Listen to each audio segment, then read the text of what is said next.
बिस्मिल्लाहिर्रहमानिर्रहीम इय्याका नअबुदु व इय्याका नस्तईन। Dear student, अस्सलाम वालेकुम। आज हम एक्सरसाइज 5.2 का क्वेश्चन नंबर 6 करेंगे। Find minimum and maximum value of z is equal to 3x plus 5। हमने इसकी मिनिमम कम से कम और मैक्सिमम ज़्यादा से ज़्यादा वैल्यू मालूम करनी है इस फंक्शन की। तो इनइक्वालिटीज हैं 3x plus 5y greater than equal to 15, x plus 3y less than equal to 9 और x greater than equal to 0, y greater than equal to 0। हम यहाँ से इसको सॉल्व करते हैं। द associated equations are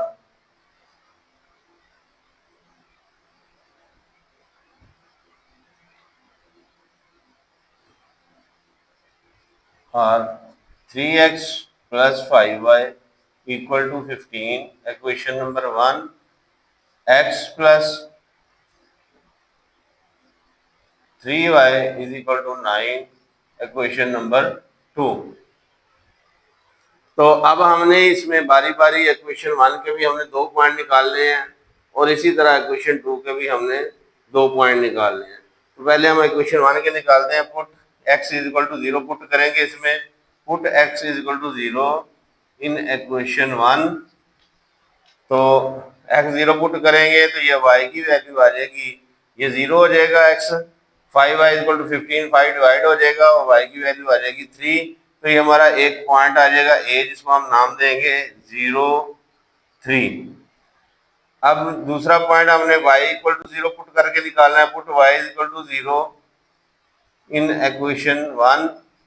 तो यहाँ से x की वैल्यू आ जाएगी, ये y 0 पुट करेंगे 3x is equal to 15, 3 divide हो जाएगा तो ये x इज इक्वल टू 5 आ जाएगा। तो यहाँ पे एक और पॉइंट b हमारा आ जाएगा 5, 0। ये 2 पॉइंट्स जो हमने ए और बी जो है वो इक्वेशन 1 से निकाल लिए। इसी तरह हमने इक्वेशन 2 से 2 पॉइंट निकालने हैं। Put x is equal to 0 in equation 2। Equation 2 में हम x 0 पुट करेंगे तो x 0 पुट किया तो y की वैल्यू आ गई, x 0 हो गया 3y is equal to 9, 3 divide हो जाएगा, y इज इक्वल टू आ जाएगा 3। तो यहाँ पे एक हमारा सी पॉइंट आ गया, x 0 और y 3। इसी तरह हमने y को 0 के इक्वल पुट करके x की वैल्यू निकालनी है। Put y equal to 0 in equation 2। Equation 2 में हम y 0 पुट करेंगे तो ये y 0 हो जाएगा तो x की वैल्यू आ जाएगी 9 और ये हमारा एक पॉइंट D जो है वो आ जाएगा 9 और 0। ये हमारे 4 पॉइंट हमने फाइंड कर लिए। 2 ए और बी जो है इक्वेशन 1 से, सी और डी जो है वो इक्वेशन 2 से हमने फाइंड कर लिए। तो अब इसके बाद हमने इसको टेस्ट करना है। तो हम यहाँ पे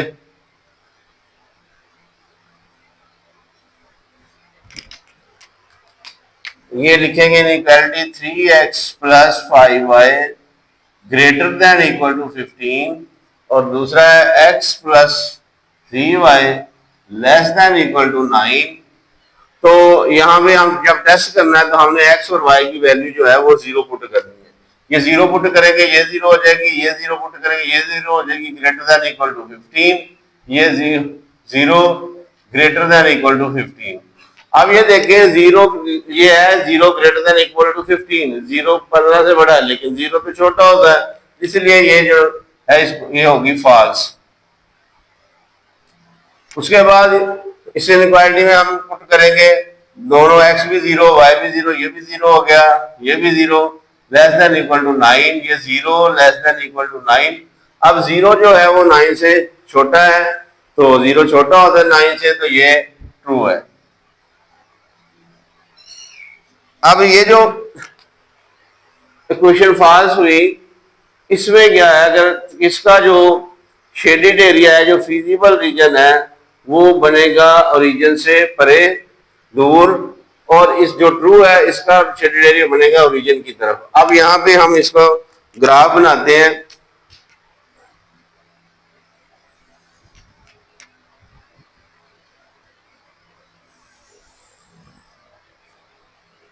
ये एक्स एक्सिस है, ये वाई एक्सिस है। तो इसके ऊपर हम नंबर्स लगा लेते हैं, इक्वल इंटरवल्स।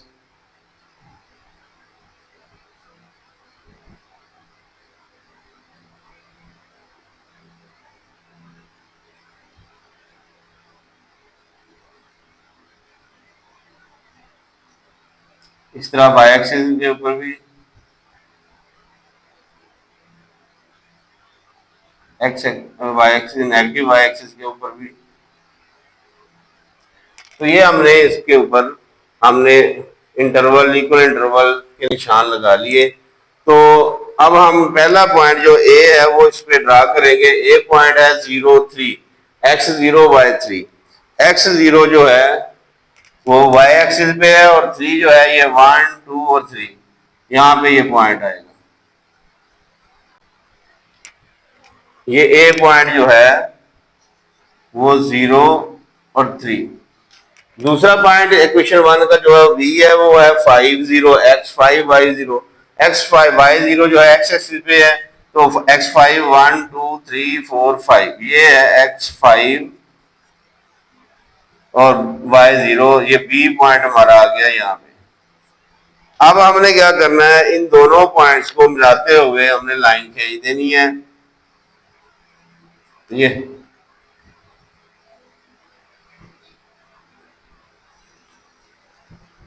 और इसको हम लिख देंगे कि ये हमारी इक्वेशन जो है 3x + 15 = +5y = 15 की लाइन है। अब दूसरी लाइन जो है हमारी जो इक्वेशन है वो इक्वेशन 2 है, उसके दो पॉइंट्स हमने निकाले हुए हैं। ये 0 3 सी पॉइंट जो है 0 3 x0 y3 है। तो x0 y3 जो है पॉइंट वो यही है, पॉइंट है जो हमारी इक्वेशन 1 का था। ये इसका पॉइंट भी ये है। और डी पॉइंट जो है वो x9 y0 है। तो x9 किधर है, x एक्सिस के ऊपर 1 2 3 4 5 6 7 8 9, ये हमारा पॉइंट जो है, ये डी पॉइंट जो है वो है 9 0। तो यहाँ पे 9 0 लिखेंगे। और ये सी पॉइंट भी हमारा जो है ये 0 3, ये एक ही पॉइंट है, एक ए और सी एक ही पॉइंट है दोनों इक्वेशन। अब इन दोनों पॉइंट से मिलाते हुए हमने एक लाइन खींच देनी है। तो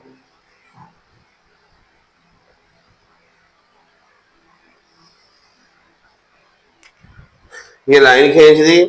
तो ये हमारी जो लाइन है वो है x + 3y = 9। अब हमने क्या करना है, इन दोनों लाइंस के दरमियान जो है फिजिबल रीजन ड्रा करना है। अब देखें जो पहली है इक्वेशन उसका वो फॉल्स है, फॉल्स है, इसका मतलब है इसका जो इस लाइन का जो शेडेड एरिया बनेगा वो ओरिजिन से दूसरी तरफ बनेगा। इसका मतलब है इसका ये शेडेड एरिया जो है वो इस तरफ बनेगा।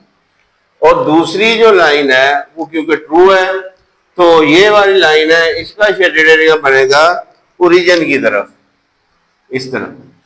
और ये इन दोनों लाइन के दरमियान बनेगा शेडेड एरिया। अब ये जो है x > 0 और y > 0, इसका मतलब है कि हमने इसको फर्स्ट क्वाड्रेंट में, क्योंकि x और y फर्स्ट क्वाड्रेंट में पॉजिटिव होते हैं, >0 होते हैं, तो इसका मतलब ये शेडेड एरिया बनेगा वो फर्स्ट क्वाड्रेंट में बनेगा।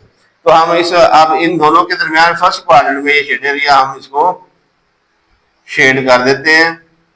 तो ये फिजिबल रीजन हमारा जो है रिक्वायर्ड बन गया। तो ये ग्राफ ड्रा हो गया। अब इसके बाद हमने इनके कार्नर पॉइंट मालूम करने हैं। तो जो कार्नर पॉइंट है जो इस शेडेड एरिया को टच कर रहे हैं वो इसके कार्नर पॉइंट है।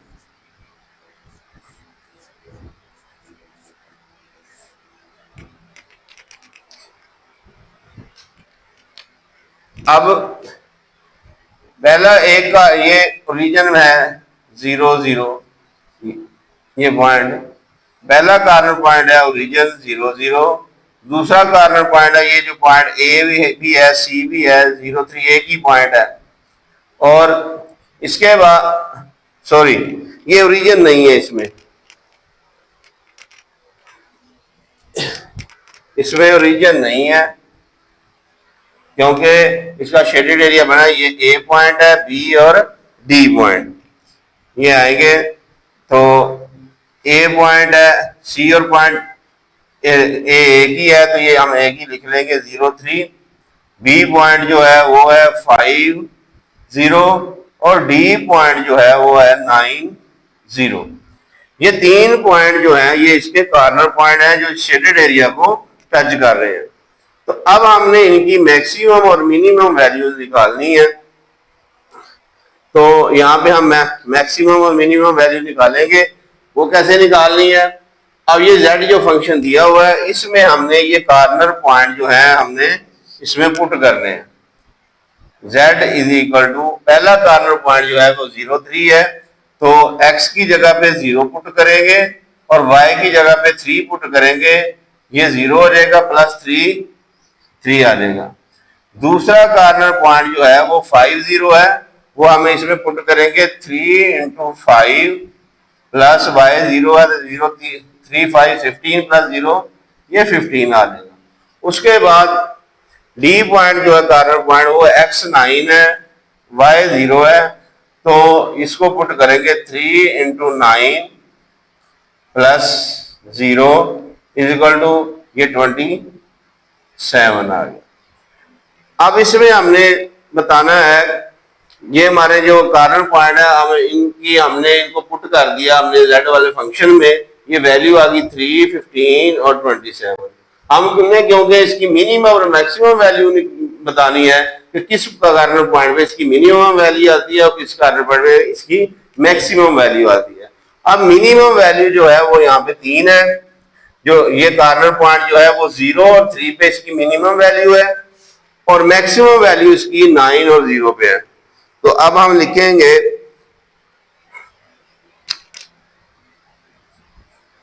द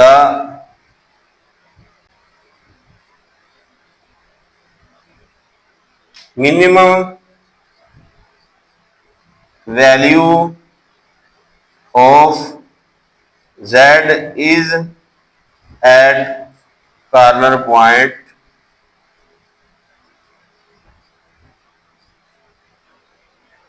ये 3 है, तो ये कॉर्नर पॉइंट जो 0 3 है, 0 3 पे इसकी मिनिमम वैल्यू है, एंड द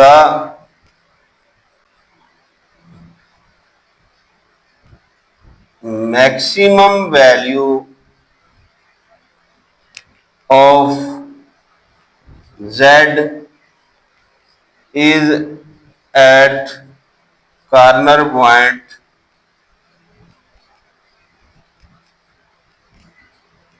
जो मैक्सिमम 27 है, तो ये 9 और 0 पे है, 9 0। ये है कि मिनिमम वैल्यू जो है z की वो 0 3 कॉर्नर पॉइंट पे है और मैक्सिमम वैल्यू जो z की है वो 9 0 कॉर्नर पॉइंट पे है। कम से कम वैल्यू इसकी 0 3 कॉर्नर पॉइंट पे और मैक्सिमम वैल्यू जो z की है वो ज्यादा से ज्यादा वैल्यू जो है वो 9 0 कॉर्नर पॉइंट पे है। इसके साथ ही हमारी जो एक्सरसाइज 5.2 जो है वो कंप्लीट होगी।